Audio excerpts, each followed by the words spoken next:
Bonjour à toutes et à tous, soyez les bienvenus sur RCF dans la folle aventure du FIA, une émission où il est question de peinture, de sculpture, de photographie et d'installation actuelle, bref, d'art dans toutes ses formes. Chaque mois, cette folle aventure du FIA, Fonds international d'art actuel, vous entraîne dans les coulisses de ce fonds morceau afin de décrypter ce qui s'y trame, ce qui s'y joue, ce qui s'y crée. Je suis Léo Ivora, nouvellement administrateur au FIA, et j'ai le plaisir de vous accompagner pendant cette demi-heure de la folle aventure du FIA. Cette fois-ci, nos complices dans cette aventure sont Madame Véronique Rivron, première vice-présidente du conseil départemental de la Sarthe. Bonjour. Bonjour. Monsieur Bertrand Séché, responsable du service patrimoine et tourisme du département de la Sarthe. Bonjour. Bonjour. Et Monsieur Maxime Bruand, stagiaire au FIA, étudiant en patrimoine et développement local à l'université du Mans. Bonjour. Bonjour. Alors aujourd'hui, nous allons parler des collections photographiques du conseil départemental de la Sarthe qui font l'objet d'une exposition au FIA, Centre d'art actuel de la Visitation au Mans, du 20 janvier au 19 mars. Donc le département de la Sarthe possède un vaste fonds photographique, mais pourquoi la photographie plutôt qu'un autre art comme la peinture par exemple ? Alors écoutez, nous avons un président qui est passionné de photographie, Dominique Leménaire, et c'est un peu sous son impulsion que nous avons voulu travailler avec la photographie parce que c'est un art qui peut s'exposer facilement et notamment à l'extérieur. Et donc c'est un moyen aussi pour le visiteur, que ce soit dans l'abbaye royale de l'Épau, que ce soit sur le parvis du département Place Aristide-Briand ou à la gare, mais aussi dans d'autres endroits et dans d'autres lieux, notamment comme sur les écluses, nous pouvons faire rêver et voyager les Sartois. Justement, on vient de parler de ce fonds photographique du département, mais de quelle manière ces photographies sont-elles acquises ? Est-ce qu'il y a des commandes dans le cadre d'un appel à projet ou avec un thème bien défini ou une toute autre démarche ? J'aurais tendance à vous dire les deux, en fait. C'est à la fois de la prospection, la recherche de la programmation photographique, elle nous emmène aussi à aller voir des festivals, les plus grands festivals de photographie en France. Je pense au festival de Montier-Anders pour la photo naturaliste, aux rencontres d'Arles. Oui. Bref, ça nous permet aussi, surtout au début, puisque la saison photographique, c'est 10 ans en fait de programmation, nous avoir permis de nous constituer un réseau aussi et d'identifier des photographes avec lesquels on voulait travailler. Et puis évidemment, de façon complémentaire, on passe aussi des commandes départementales auprès notamment de photographes sartois, puisque notre vocation, c'est aussi de valoriser le travail artistique et photographique des photographes qui sont présents sur le territoire. Donc l'articulation, elle nous fait, comme le disait Véronique, rêver à la fois à travers des travaux photographiques menés par des photographes internationaux, et puis en même temps de pouvoir commander à des photographes sartois des commandes particulières qui valorisent l'ensemble de la politique culturelle et patrimoniale du département. Et est-ce qu'il y a un comité de sélection pour les œuvres ? Comment ça se passe ? Alors le comité de sélection, les équipes du service et de la direction travaillent à une pré-programmation et puis ensuite c'est soumis aux élus de l'Assemblée, notamment à Véronique et au président, compte tenu de son appétence, qui sélectionne avec nous les photographes retenus chaque année dans la programmation départementale. D'accord. Mais il y a aussi un thème en général et notamment, si vous voulez, on travaille sur des orientations qui vont animer tout le territoire. Bertrand, on avait... Oui, alors on essaie de faire connecter ça aussi aux dynamiques et aux politiques d'animation. On est engagé en termes de valorisation sur le territoire à travers une biennale d'animation thématique. Et donc on essaie de faire concerter et coordonner un peu les choix de programmation avec cette volonté de rejoindre la dynamique d'animation départementale. Alors je voulais dire aussi qu'évidemment ces choix sont faits avec les équipes et les élus, mais bien évidemment chaque photographe est rémunéré. C'est une vraie commande ou un vrai partenariat avec des photographes. D'accord. Est-ce qu'il y a systématiquement une rencontre avec le photographe et un représentant du conseil départemental ? Évidemment, parce que du coup, y compris à la fois sur la sélection des œuvres, puisqu'on identifie leurs travaux et puis ensuite on essaie finalement d'avoir une sélection raisonnée qui nous intéresse et puis de faire en sorte ensuite qu'on discute avec eux des conditions de présentation. Puisque à la fois on est sur généralement des expositions sur des grands formats qui investissent l'abbaye de l'Épau, y compris l'extérieur de l'abbaye, et donc ça nécessite toujours une réflexion aussi sur la mise en scène. Et évidemment, ce travail de présentation et d'exposition, il est concerté avec chacun des photographes associés. Chaque année, ce fonds photographique est enrichi avec des nouvelles justement photographies, mais est-ce que vous fixez une quantité à avoir par exemple chaque année ?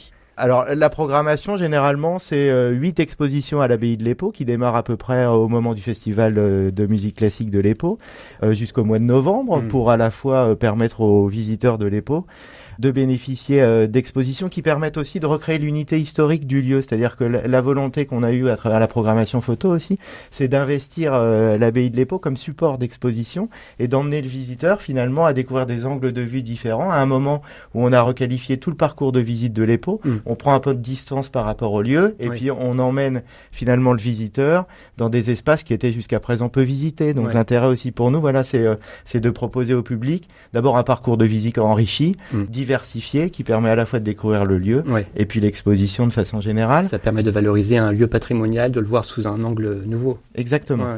Et notamment, ce que l'on fait aussi toujours dans le programme culturel du département, on travaille avec des collégiens. Et on travaille avec des collégiens qui ont une commande et qui peuvent mettre un thème. Et nous exposons tous les ans le travail des collégiens. Et puis nous travaillons aussi avec un artiste pour permettre aussi à un artiste plasticien de créer un univers de présentation. Et notamment, c'est dans une clairière où personne n'allait jamais et qui est maintenant un lieu très visité puisque ce sont les parents qui vont venir avec les enfants. Parce que l'on veut aussi que ce soit interactif avec la population. Oui. Et que chaque visiteur ait envie d'emmener quelqu'un d'autre à la rencontre à la fois de l'abbaye, comme le dit Bertrand, sous des angles différents, mais aussi avec des partenariats avec des collégiens. Et il y a des commandes qui sont avec des photographes qui vont travailler avec les collégiens. Donc c'est un vrai travail de programmation. C'est l'éducation à la photographie. Oui.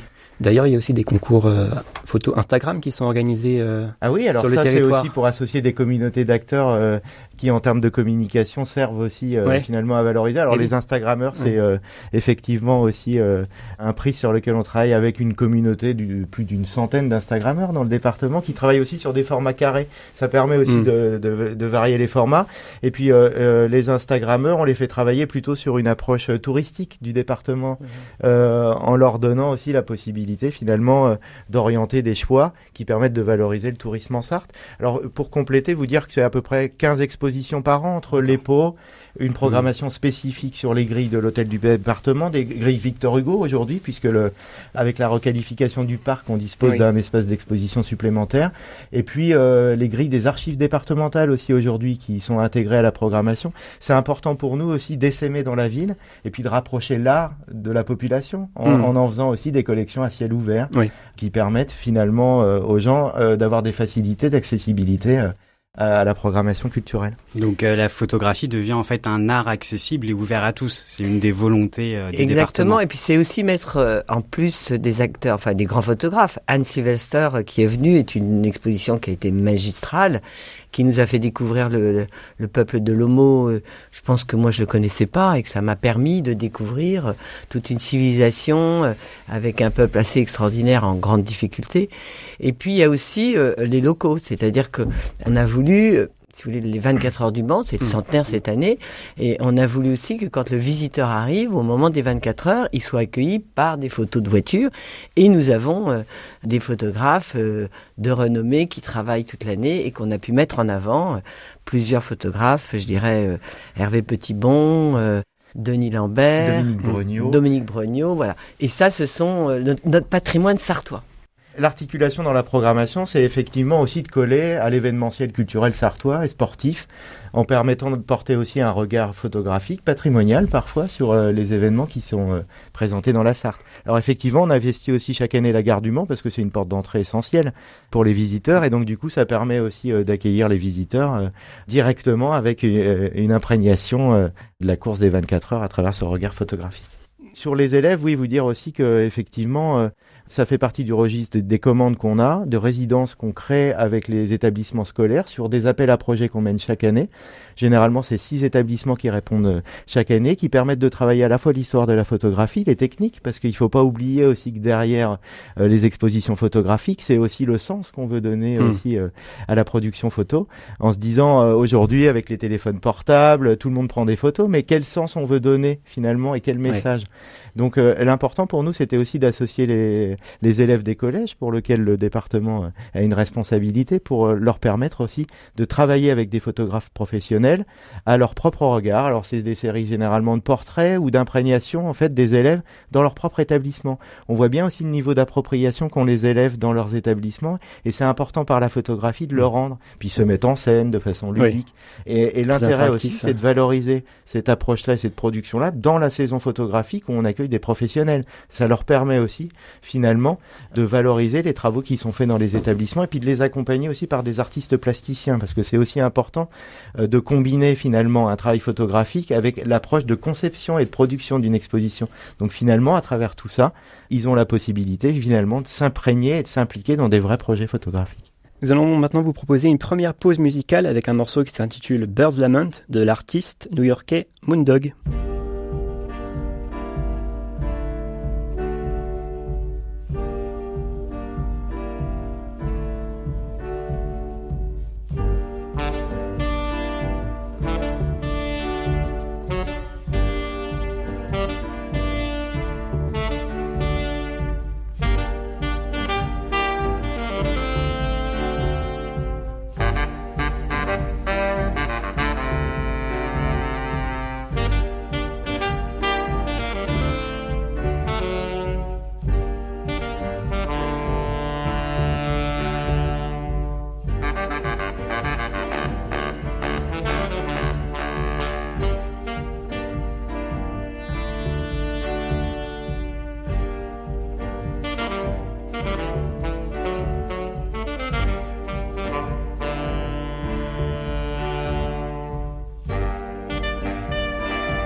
Vous êtes bien sur RCF pour la folle aventure du FIA.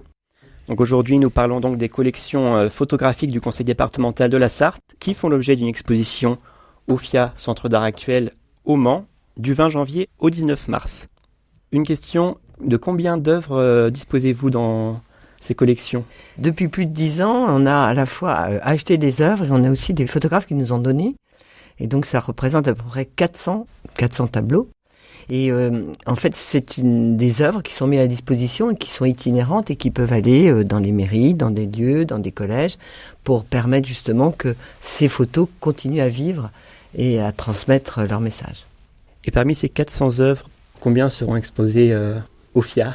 Alors on a travaillé une sélection avec Lucien Ruemy et vos équipes pour que on puisse à la fois traduire l'ensemble des esthétiques photographiques sur lesquelles on a travaillé depuis 10 ans. C'est 55 photographies qui seront présentées au FIA pendant la durée de l'exposition et qui représentent le travail de 19 photographes en fait, qui sont à la fois des photographes sartois, qu'on l'a vu, ici de commande particulière, et puis des photographes européens ou d'origine internationale, pour permettre aussi d'articuler ce regard, comme on le disait. Sur un trait commun, c'est une photo souvent très humaniste qui aussi permet finalement de confronter le regard et puis la relation entre l'homme et ses milieux et son milieu.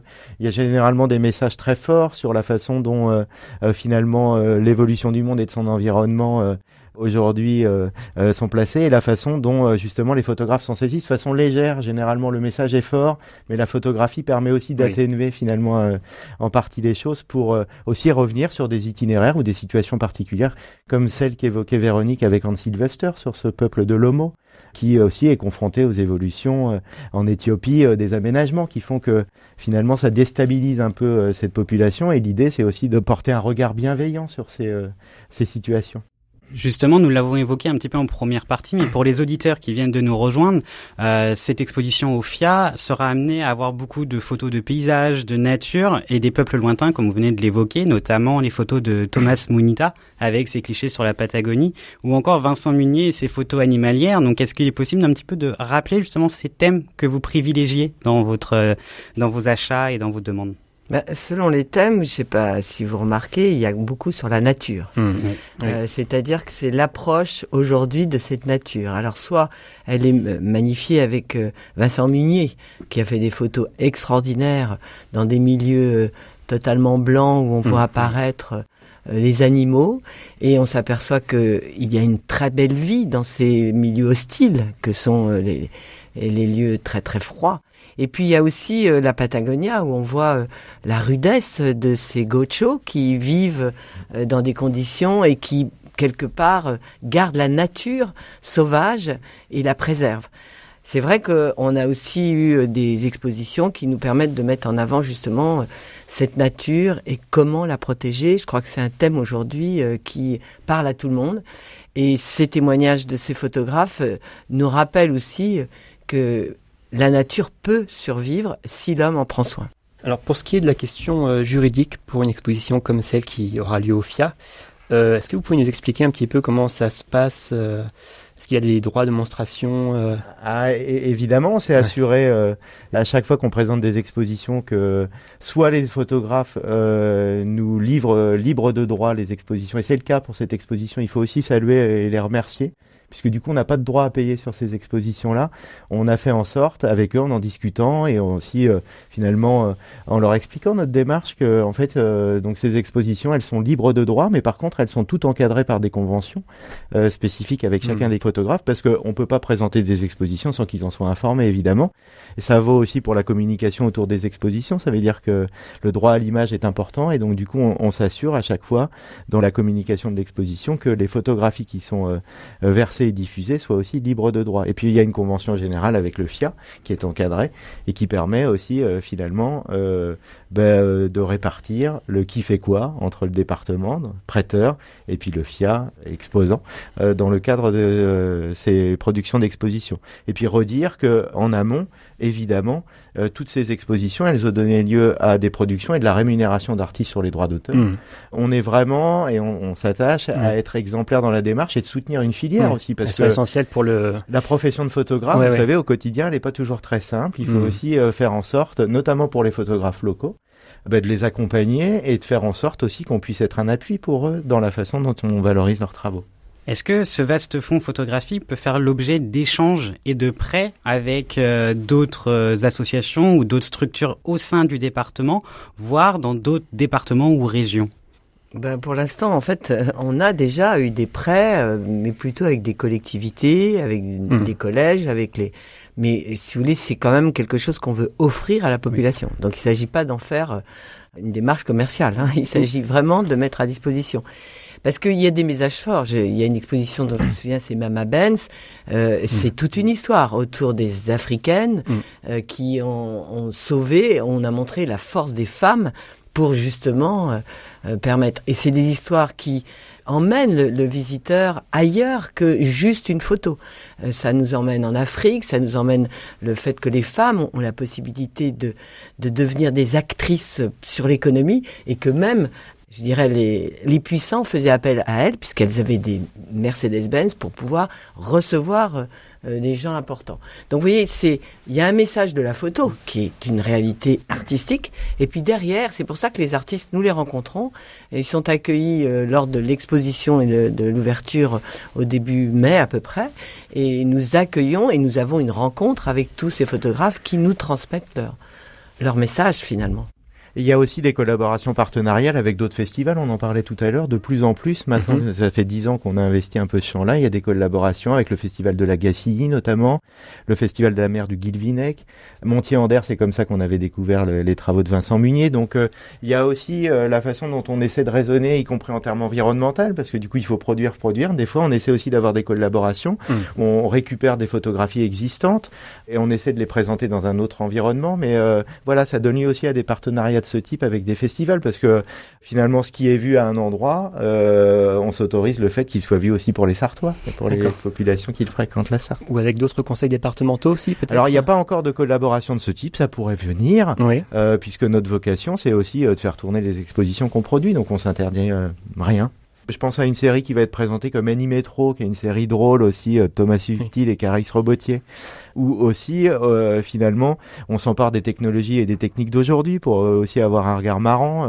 Ces auteurs photographiques, ils ont été en résidence au Muséum d'Histoire Naturelle de Paris. Ils ont pris en photographie des collections du musée et en fait, ils les ont mis en situation dans le métro parisien. Donc, c'est des choses assez drôles, finalement, qui permettent aussi d'avoir un regard un peu satirique sur la façon dont parfois on peut aussi utiliser la photographie en développant des messages particuliers. Donc la série Animetro qu'on retrouvera d'ailleurs à l'exposition OFIA. Tout à fait. Voilà. Je vous remercie beaucoup pour cette émission. Donc il se termine maintenant. Merci pour cet échange autour des collections photographiques du Conseil départemental de la Sarthe. Alors quant à vous, chers auditeurs, nous aurons le plaisir de vous retrouver le mois prochain. En attendant, si vous souhaitez réécouter le podcast de cette émission, rendez-vous sur rcf.fr à la page de l'émission La folle aventure du FIA de RCF Sarthe.